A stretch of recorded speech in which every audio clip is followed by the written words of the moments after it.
मागे एक पुतळा आहे, सगळ्यांना माहिती असेल, झाशीच्या राणीचा पुतळा आहे।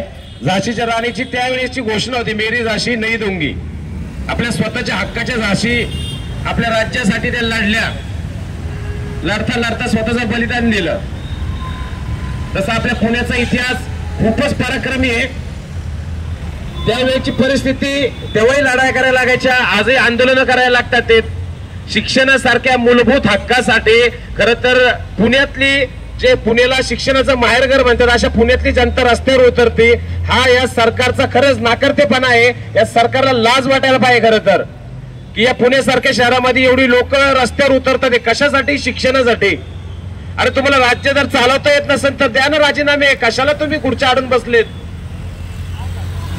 बेसिक 25% तुम्ही फक्त मुलांना आरटीच्या अंतर्गत प्रवेश देता, ते प्रवेश पण तुम्ही रखडवता, काहीतरी वेगळेच त्याच्यामध्ये मॉडिफिकेशन करता, कोड त्याला स्टे देतं, त्याच्यानंतर मुलांचे प्रवेश थांबतात, त्यांना फिया भरण्यासाठी शाळेंकडनं बळजबरी केली जाते। अरे काय हे? खरंच लाज वाटते या महाराष्ट्र सरकारची। मलाच लाज वाटते की मी या महाराष्ट्रात राहतो आणि एवढं नाकर्ते सरकार या महाराष्ट्रामध्ये। यांनी खरंच थोडंसं ना शिकायला पाहिजे दिल्ली आणि पंजाबकडनं। चांगल्या लोकांना जेलमध्ये टाकण्याचं हे भाजपची कूटनीती, त्या कूटनीती करण्यापेक्षा अरे दिल्लीतल्या मनीष सिसोदियांकडनं थोडंसं शिकून घ्या की कशा पद्धतीने चांगल्या शाळा चालवल्या जातात, कशा पद्धतीने जागतिक दर्जाचं चांगलं शिक्षण हे शाळेमध्ये दिलं जातं।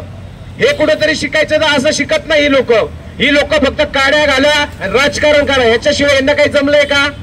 हे पक्ष फोडा, ते पक्ष फोडा। अरे या पक्ष फोड्याच्या ह्याच्यात या मुलांचं नुकसान होतोय हे सरकारच्या लक्षात येत नाही।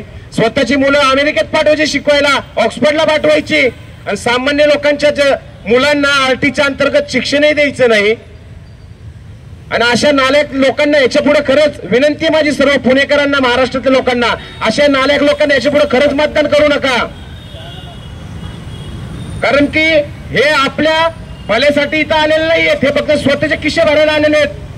पुण्यामध्ये कात्रजमध्ये कोणाची संस्था आहे? हडपसरमध्ये कोणाची संस्था आहे? कोथरूडमध्ये कोणाची संस्था आहे? गोखलेनगरमध्ये कोणाची संस्था आहे? अहो सगळ्या पुण्याला माहिती आहे, अख्ख्या महाराष्ट्राला माहिती आहे।